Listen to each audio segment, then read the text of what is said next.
Hey there, everyone. Scott here, and I'm doing a different video because I've been following a YouTube channel called The Blind Life. I've watched a lot of videos from them teaching people how to do things while blind or visually impaired. So it's been interesting, and I've learned a lot from there, and I'm looking forward to it someday traveling by myself. That was the one video I really appreciated.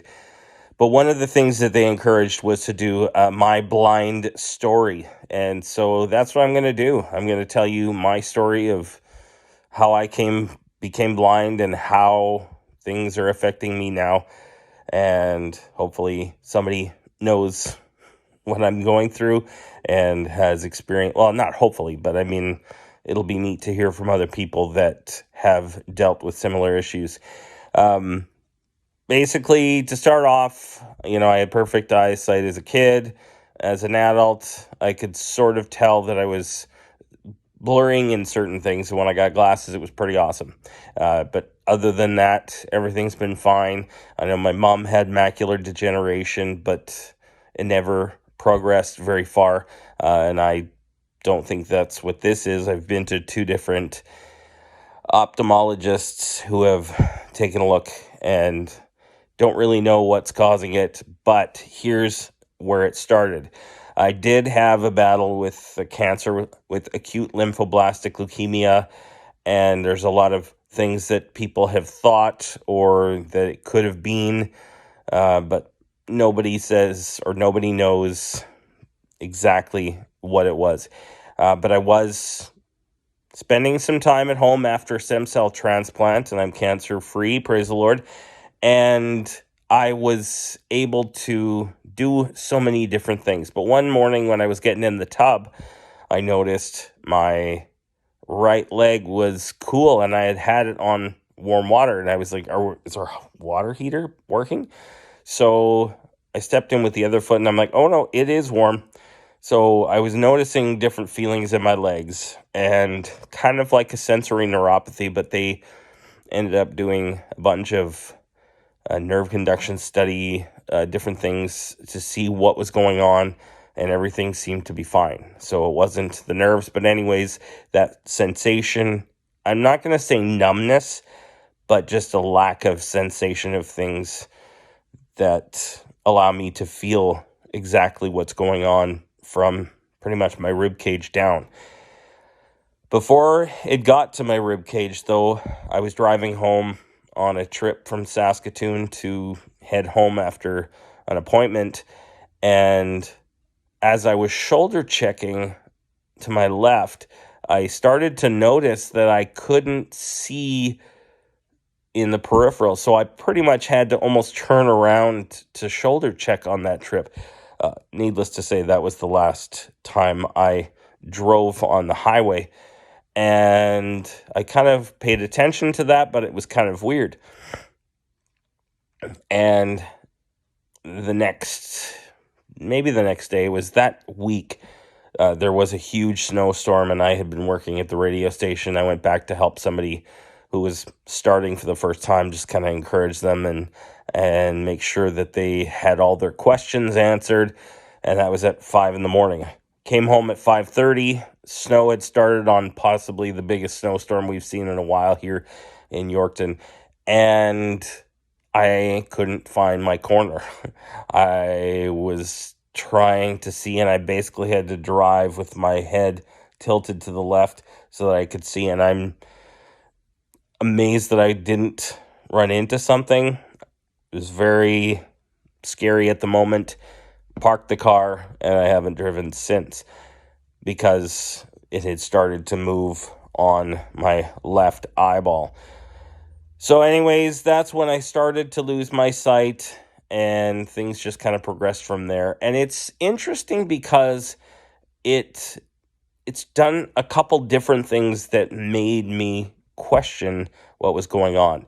I went to my oncologist, I guess my hematologist from the cancer center, who is my stem cell doctor, and he had mentioned that there could be a few things that could have caused it. So he sent me right away over to an ophthalmologist, and got some stuff done. They thought it was a cataract, and that could have been because of some prednisone that I had took probably a few months beforehand.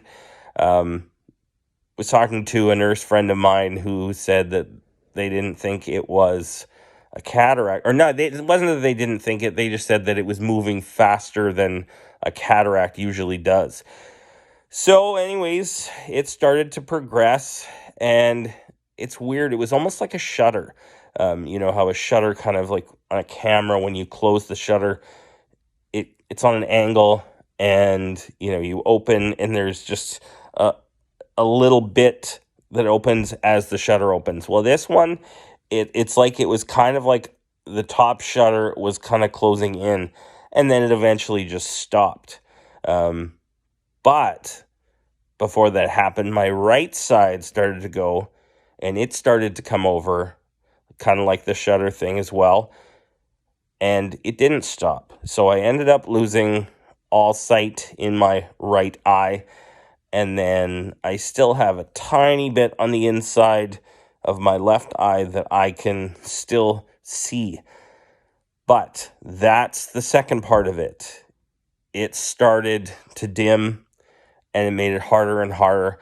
So anyways, we thought, again, this was a cataract. We were meeting with this ophthalmologist on a regular basis, and then got a phone call in January of 2021 saying that they could get me in for cataract surgery, and we're going to get some lenses done on both eyes just to make sure that they were able to cover things off. We were so happy, and February 4th of 2021, I went in for the surgery for the cataracts. It was nothing special. I didn't love having eyes in my eye, but it wasn't the worst thing that I've dealt with before. But it was interesting hearing different things, the way it was talked about. They could tell that the film was very thin, which was interesting because, as I've come to learn, cataracts are a toughening, or something is on the eye lens that needs to be taken off so you can see through. And the first eye they did was the one on my right, and once the surgery was done, I made a comment to one of the nurses. I'm like, am I supposed to be able to see through that eye? And she said, oh, it'll be blurry, but that'll go away in a few weeks.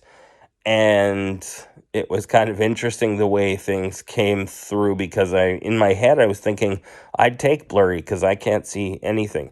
I didn't tell them that, but after the things were done, I knew nothing had fixed the eyesight. And the doctor said everything went well. And for someone who is not a very talkative person, he came out all bubbly and happy and asking how things went and telling me it went well. And I think he could tell from my demeanor that nothing had changed. So that was a big kick to the gut.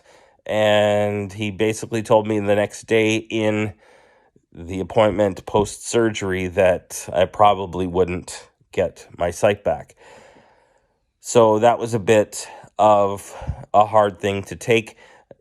Now, I did notice the one thing that was kind of interesting, that little tiny bit on the inside of my left eye that actually could see a little bit clearer because of the lens that they put in. So you could tell that the lens would have worked for my own vision from before, but obviously now that things are different, the shade or the shutter on my eye has stayed the same, which baffles me. But then dimming has come on the rest of it, as to now I can only see pretty much black and white / gray or whatever.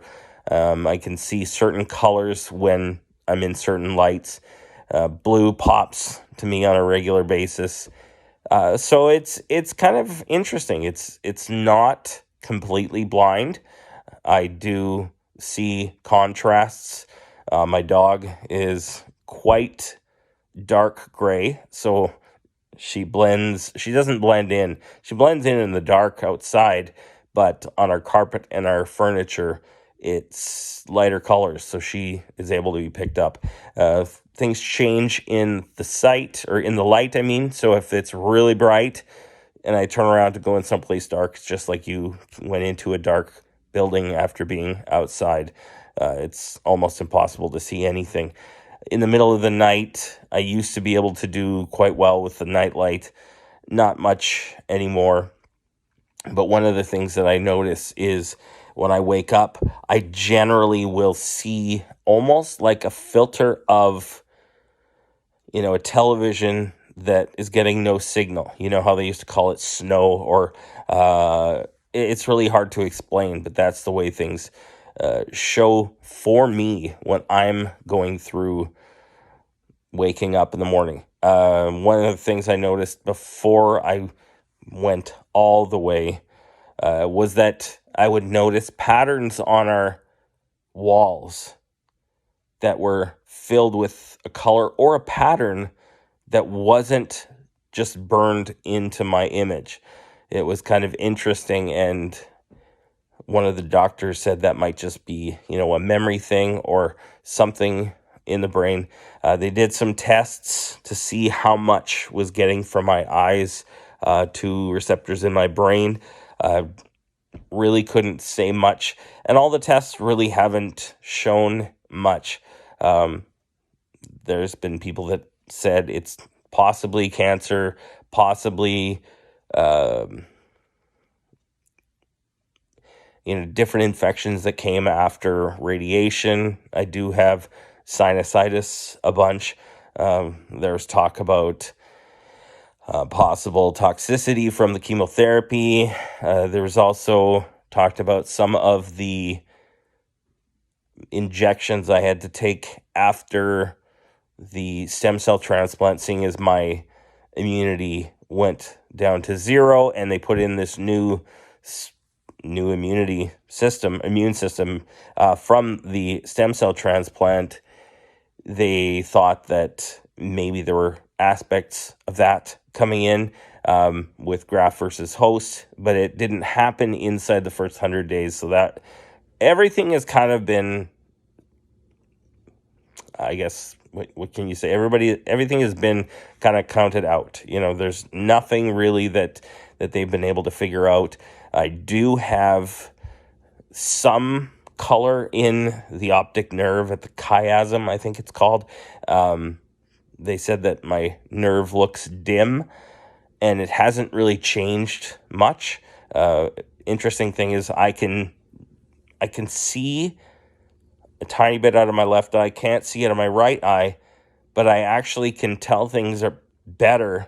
I can see things a little better when my right eye is closed, which baffles me, but the ophthalmologist said that makes sense, which didn't make sense to me. But anyways, so I just kind of walk around. I do pretty well at home, and I do pretty well at places I know, but it's all coming together, and I really want to say thank you to the Blind Life for all that they do to make sure that people have understanding of things. So it's been a challenge, but it hasn't been so daunting that I haven't been able to try new things all the time. Still trying to do some cooking, doing the occasional barbecuing, and still talking on the radio whenever I can, because I was a broadcaster in the past.